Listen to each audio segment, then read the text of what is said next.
Hello there, my name's Andy from Dagobbo's Grotto. Just another quick update for the Uncon board.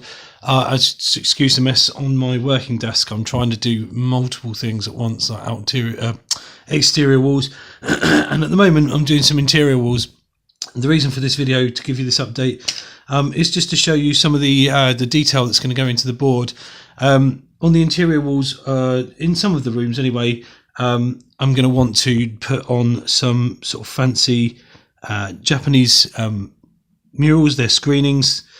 So what I thought I'd do is I would get some ink, just some ink from Hobbycraft, I think it was. It's acrylic, so I can wash it out if I need to and add water to it to make it kind of more sort of watery, just to give it a kind of background. It's a sepia colour, which I think gives it that kind of faded look to it.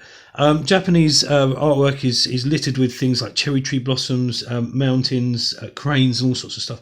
I'm going to do cherry tree blossoms for this particular stretch of wall. This is a hallway, so it doesn't need to be too detailed, but I just thought I'd show you what I'm doing, just to show you the extra little detail that's going to go into the build. So it's just a simple brush with the sepia. I'm using it neat because I'm not doing any kind of background shading to it, so just use a nice dark outline, and it's just flowing lines. And the reason I'm doing it now before I put the battens on is because the battens will go over it, because the screen work, the artwork is often divided by the wooden battens, the wooden supports that they use, so it just makes it easier to put the artwork on first and then put the wooden buttons over. You can see in the corner there I started to do that. Was where a doorway is going to be, so it doesn't actually make any difference to the artwork. And then it's just some simple dark lines to make up the branches, and then some lighter ones, which is a lighter touch for the sort of outer branches as well. So the thicker branches get a little double line, a darker line. And like I say, I'm using it neat because at this point I'm not doing any sort of particular shading other than dark lines which get a double, and kind of thinner lines where the branches come out, get a lighter touch. And I should just do that over the whole of it. It doesn't really matter where the battens go on, the supports go on, and how it breaks it up for me at this point. So I'm going to do it to about here where there's another door.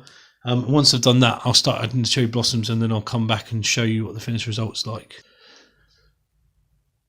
Okay, so I've just let those bits dry, and I've put the little battens on as well, so you can now see what it looks like. I'm just going to add the cherry blossoms to the piece now that I've put the battens on.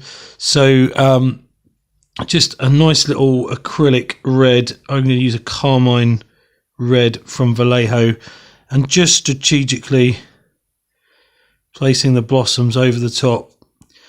Now, because it is an acrylic paint rather than ink, it's not going to cover the brown underneath, which is great. It just sort of looks like the blossoms are sitting around those twigs, and it just looks lovely. And the red obviously makes a really nice stark contrast to the otherwise brown and white background. And there we go. Just to add that extra detail, I'm going to clip off those bits obviously on the battens, just to add some extra detail to the interior walls and add some extra colour. Cherry blossoms. Thank you.